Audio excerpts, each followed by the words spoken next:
Good morning and welcome. So we're now on Thursday the 11th and we're doing English. We are going to be doing it in conjunction with our Romans. So yesterday you should have written your letter to Mr. Bruce Boggington talking about whether you want a Chris factory in the school field or not, and giving your reasons for and against. Thank you so much for those that have posted those onto our portfolios. I love seeing everything you're putting on there, so well done. I'm going to share my screen now, so hopefully this will work. I'm using a different computer, so you know anything could happen. Right, I'm tiny today. Yeah.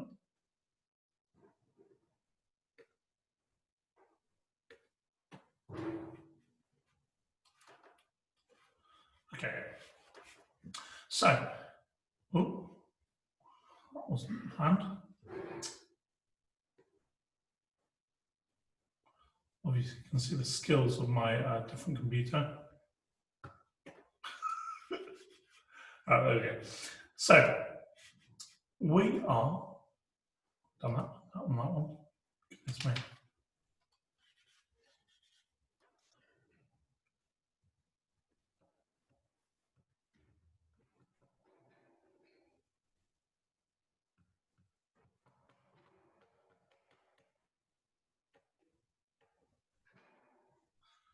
Okay, so we are looking at, we're going to be planning a persuasive letter today, so we're going to be doing a bit of research about what it is to be a Roman centurion, which we've already done a little bit about during lockdown, so that'll be even better just to keep up with that. Obviously, the date is last year's date, so we'll get rid of that. So, just a little bit of background. The Roman army was the largest and meanest fighting force in the ancient world. One of the main reasons Rome became so powerful was because of the strength of its army. It conquered a vast empire that stretched from Britain all the way to the Middle East. The army was very advanced for its time. The soldiers were the best trained, they had the best weapons and the best armour. Being a soldier was a serious business. When the Romans invaded Britain, their army was so good that it took on armies 10 times its size and won. And lots of you have done some research on being a Roman centurion, which is really cool. So hopefully you'll be able to use what you've done to aid this piece of writing. That would be really cool. You could have a look at the map of where the Roman Empire stretched to, because that's really cool just to know, just to have in your head, that's how vast this was. So, who was in the Roman army? Now, sorry girls, but only men could be in the Roman army. No women were allowed. So for today's writing, what we're going to be talking about, we're going to all be boys, or you could try and persuade the Roman emperor to take you on as the first female soldier, which would be really cool, but that's a bit of a challenge for you. So no women were allowed. There were only two main types of Roman soldiers, legionnaires and auxiliaries.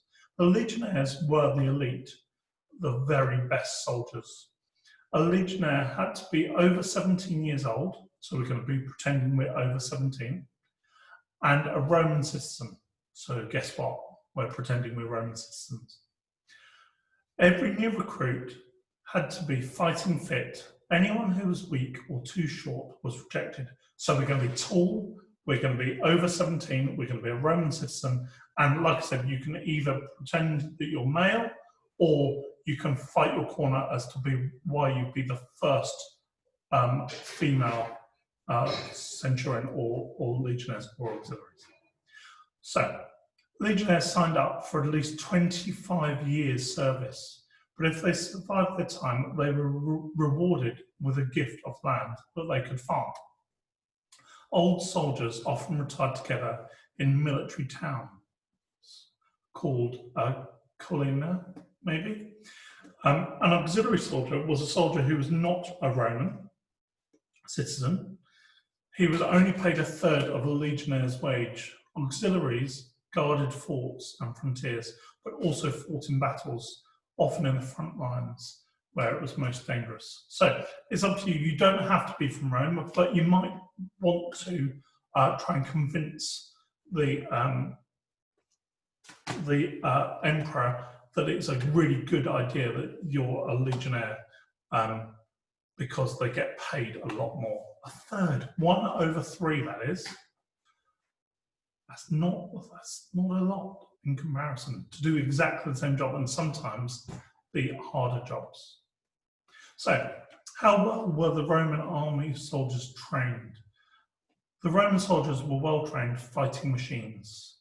He could march 20 miles a day wearing all of his armour and equipment. He could swim or cross rivers in boats, build bridges, and smash his way into forts.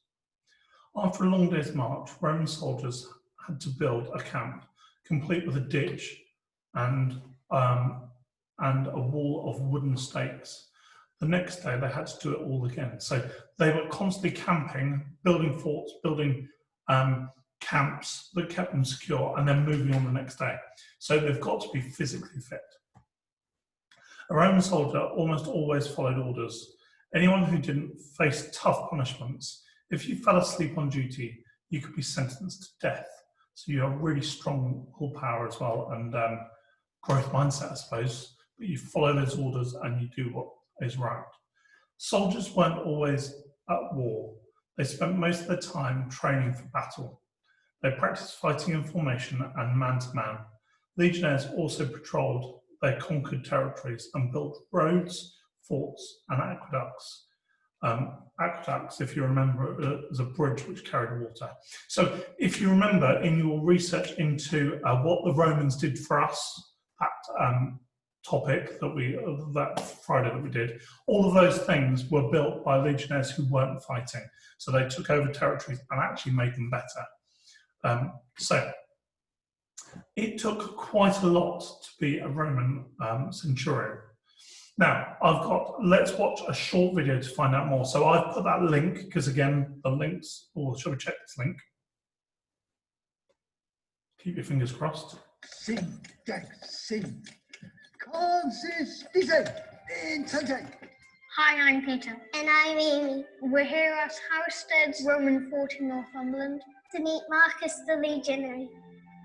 We've got lots of questions About what life would have been like on Hadrian's Wall. Hello. So then, I am a Roman legionary, part of the legion which built the fort at Housesteads. What is a legionary? A legionary has to be a citizen of Rome. There are over 30 legions in the Roman army. Each one has 5,000 men. Where did the soldiers live? Each group of 8 soldiers would have 2 rooms. One room, you keep all your kit and you have a little stove that you can cook all your food with. The other room, you sleep in. What did the soldiers wear? You start off with the tunic. It looks like a big skirt. You also get a cloak. You've got leather sandals called caligae. You're also wearing socks because it's cold. You've got a helmet called a gallia that's lined with sheep's wool. You have armour. You have a leather belt. You have a sword and a knife and a spear and a shield called a scutum. What food did the soldiers eat? The soldiers were allowed 1 pound of meat, which was usually pork, army bread, or they may have biscuits. Now, this is not a biscuit like you would eat. This is just flour, water, and salt, and it's absolutely rock hard. You cook with a sauce called liquamen, made out of fermented fish guts.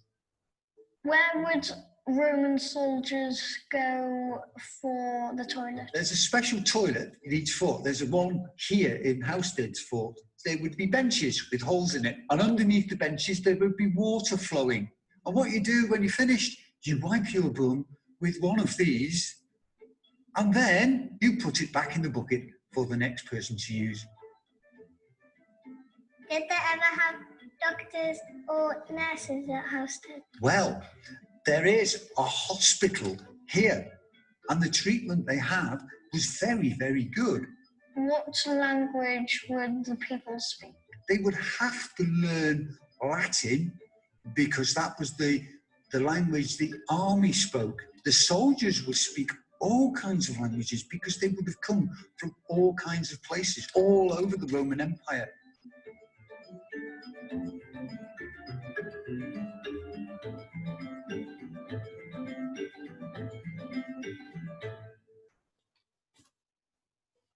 Okay, so I'll put a link to that as well up in down in the description. So we are going to. So I'm going to give you. Why I want to be a Roman soldier and what qualities. So why I want to. So today, what we're going to be doing is why I want to be a Roman soldier and what I would need. So I've already done some for you, but by all means, make up your own. So you've got to come up with the reasons why you want to be a Roman soldier and also what you need to be. So again, we're going to use our imagination. You might, I'm a man and old enough. Okay, so you might say, I'm a woman, but I'm stronger than any man in my entire village. I swim 3 miles a day and beat I beat anyone in my competition. Okay, so you've got to come up with why I want to be a soldier and what qualities you need to be a really great soldier, okay? And like I said, there's a little extra incentive for the girls if they want to be the first Roman female Legionnaires or auxiliary, okay? So that's what we need to do today. I will put on the Google Drive, and again, I'll put the link below, the links to that video. I will also put the things you need to be to become a Roman auxiliary or legionnaires, okay? So today we need a list of why I want to be a soldier and what I need to be, what qualities I've got that would make me a wonderful Roman leader. And you can do this in a video form, or you could just write them down because we're going to be using them tomorrow. Okay, so I'm going to stop sharing now. Any questions, please get in touch. Obviously I'll be in school this particular week, but I will answer questions on Dojo as much as I possibly can. I'll speak to you all very soon, and keep up the good work.